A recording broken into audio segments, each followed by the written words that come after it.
What we know about motivation is it's fleeting.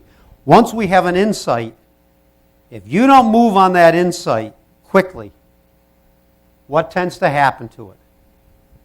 It dissipates. It goes away. We can have great intentions. I will get to this next week.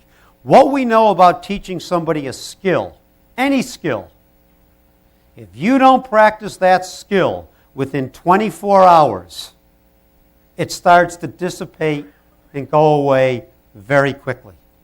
Whether it's learning a language, learning a new skill, it's using that prefrontal cortex part of the brain.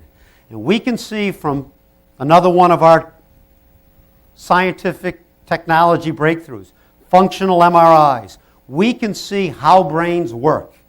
You can give 6 people the same test, same question, wire them up to a functional MRI, and watch how 6 brains work very differently, based upon their experience, their education, their training, their beliefs, and their value set.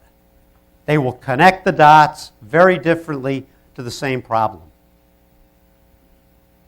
And we also see when we hook somebody up to a functional MRI, how their brain produces chemicals and has physical changes. Chemicals like dopamine and adrenaline start to move through and connect the synapse in the brain. We also know when somebody's having an insight, we can see gamma waves moving in the brain. And so these are all functions that we know.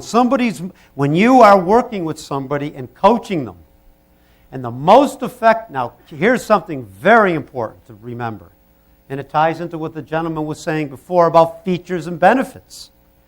The most effective way to influence somebody is by asking questions and not telling. Asking them questions that they have to reflect on and think about so that they can start to reflect and have an insight and then ask them what they're going to do about it. So often we want to tell people what to do. They may do it. It won't be sustained. Challenging stuff.